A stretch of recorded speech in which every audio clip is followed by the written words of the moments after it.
नमस्कार मित्रांनो, स्वागत आहे तुमचं आपलं जी के एज्युकेशन ग्रुप या व्हिडिओवरती. मित्रांनो, आजच्या व्हिडिओमध्ये सुद्धा आपण पुढच्या काही मिनिटांमध्ये चॅनलचे 10 प्रश्न पाहणार आहोत. चला तर मित्रांनो, जरा वेळ करता आपण आपल्या व्हिडिओला सुरुवात करूया.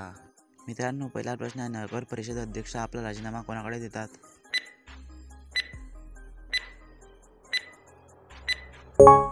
तेरा ऑप्शन नंबर सी, जिल्हाधिकारी. नगर परिषद अध्यक्ष आपला राजीनामा जिल्हाधिकाऱ्याकडे देतात. प्रश्न दुसरा आहे, खाऱ्या पाण्यातील मासेमारीत अग्रेसर असणारे प्रथम क्रमांकाचे राज्य कोणते?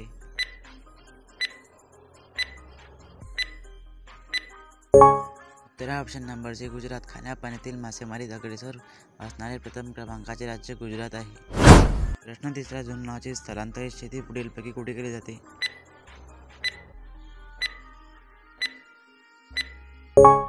उत्तरा ऑप्शन नंबर सी, आसाम. झुम नावाची स्थलांतरित शेती आसाम येथे केली जाते. प्रश्न चौथा आहे, पुढीलपैकी कोणत्या क्षेत्राचा समावेश प्राथमिक क्षेत्रात होत नाही?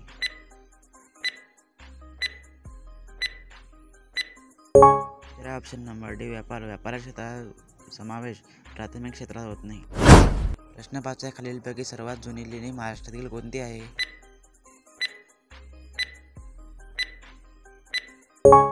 तेरा ऑप्शन नंबर सी, पितळखोरे. महाराष्ट्रातील सर्वात जुनी लेणी पितळखोरे ही लेणी आहे. प्रश्न 6 आहे, आझाद हिंद सेनेचे हंगामी सरकार कुठे स्थापन झाले होते?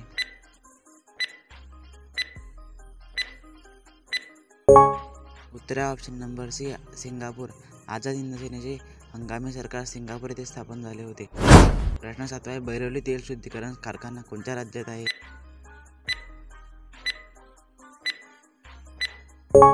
उत्तरा ऑप्शन नंबर ए, बिहार. बैरवली तेल शुद्धीकरण कारखाना बिहार राज्यात आहे.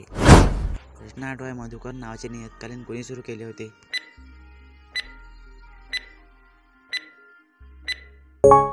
उत्तरा option number A, Vinoba Bhave.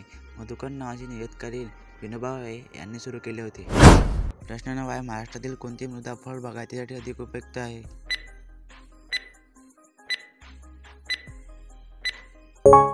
Uttara option number C, laterite. Laterite ही प्रकारची मृदा महाराष्ट्रातील फळबागायतीसाठी अधिक उपयुक्त आहे. 10वा आणि शेवटचा प्रश्न आहे, राजवाडा इतिहास संशोधन संस्था पुढीलपैकी कोणत्या जिल्ह्यात आहे?